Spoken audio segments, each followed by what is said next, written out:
Now, we've spoken about the box office disaster that is Disney's Snow White, and the lead actress's delusions of grandeur are not helping. Here she compares herself to a priceless piece of art, the Winged Victory.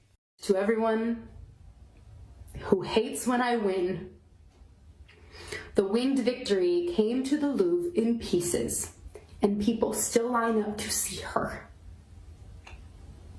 And I can only hope that despite my flaws, and despite my cracks and my breaks, and there are many of them, that at every premiere and everything I do, people will wait in line to see. Alex, what has been the reaction to Disney's latest expensive own goal? Well, the reaction has been absolutely horrible. It is the worst box office from a Disney live action remake that they've ever done. And Dumbo didn't do very well, but this is actually performing much lower than Dumbo. And this couldn't happen to a better person, in my opinion. Rachel is literally the star of a Disney movie, and she acts like she's some sort of victim. And that's the sort of mentality that is just poisoning people's minds. Like, she acts like her life is so bad, considering she's a multi-millionaire actress living out every struggling actress's or actor's dream. And she just kind of, hand waves it like she's still some sort of victim, when in reality, she should be a movie star. She should be happy. She should be, apolitical, positive, but she's not that way. She loves Kamala Harris. She was, as woke as they are. And, the saying, go woke, get broke. And Disney's going to lose money on this movie. And I believe it only made less than $1 million in China, which is a huge indication that it will not do well globally. Oh, goodness me. She didn't have a post saying, if you're going to vote for Trump, just unfollow me. And I think a lot of people have just taken that advice and are not supportive of her projects. And in fact, if the film is as bad as they say, you're not going to go along and watch it anyway. Now, another project that isn't doing too well is Michelle Obama's podcast. The figures haven't been great, and she's out there promoting it. You've got to give her credit for that. She's out there doing interviews. And in this one, she's asked about her political ambitions. When people ask me would I ever run, the answer is no.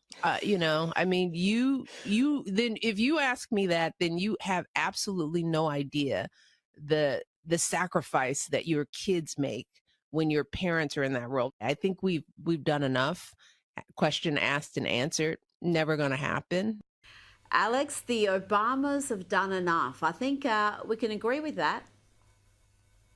Oh, they've done more than enough. But, I think there's real trouble in paradise. I think that's why, she's not going to run, is because her and Barack are, they're on the rocks. And she wants to blame her children. And, that's her prerogative. But if her and Barack were still in love, I don't know why she wouldn't consider running for president, considering that she's probably more talented than Kamala Harris. And that is, you were just talking about earlier, that is who they predict to be the next candidate for the next presidential election. So they have nobody to put up for president that is actually likable, that has really achieved anything that is noteworthy. So I wouldn't be surprised if they tried to make her do this, but she's not going to run because her and Obama are obviously having relationship issues. So she has bigger fish to fry than trying to run for president.